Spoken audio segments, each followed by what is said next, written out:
Donc, est-ce que vous préférez ne pas avoir de monde à votre mariage ou ne pas avoir de monde à votre enterrement? Dis-nous, Linda. Eh ben, moi, je vais vous choquer. Hein.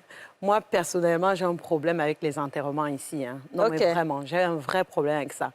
Et sans rigoler, j'ai dit à mon mari, moi, quand je meurs, si je meurs avant lui, je ne veux pas les deuils pompeux, là, qu'on va dépenser 10 millions pour acheter un cercueil, alors que les termites vont manger ce cercueil-là, et mes enfants vont rester là, ils ne vont pas savoir ce qu'ils vont faire. J'ai dit, là, si je meurs avant lui, l'argent qu'il me met dans le deuil, là, il n'a qu'à ouvrir un compte bloqué pour mes enfants, en fait.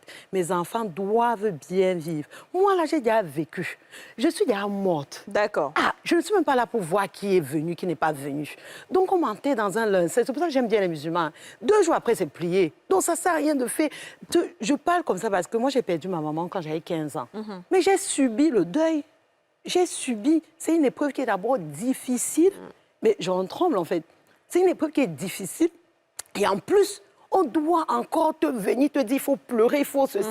Après, quand le deuil finit, 1 mois de deuil est passé, qui est là pour savoir ce que je vis? Qui m'accompagne? Ils savent que je fais quoi dans la vie. Vous venez jusqu'on paye les pleureuses de deuil. Elles viennent pleurer. On dit que le deuil a été bien. La mère, là, on a bien pleuré son deuil. Mais et puis, so what?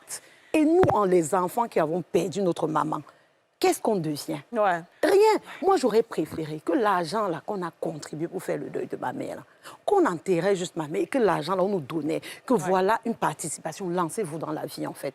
Parce qu'on est enfant, qu'on paie une maman ou un papa. Je suis désolée pour les papas, hein. Je suis désolée. Moi, j'ai toujours dit ça. Dans un couple, s'il y a quelqu'un qui doit mourir en premier, je suis désolée, hein, c'est le papa. Parce que je suis désolée de le dire. Oui, mais je suis très désolée de le dire. Mais c'est maman. Moi, c'est mon ressenti, c'est mon côté personnel, c'est mon vécu, en fait.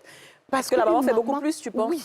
Elle fait beaucoup plus et puis les enfants sont plus attachés à leur maman. La maman, c'est elle. Et la femme ne peut jamais abandonner ses enfants. Dans la vie. C'est elle qui sait ce que tu as besoin. Peu importe que tu sois en période des règles, que tu es crispé, que tu es...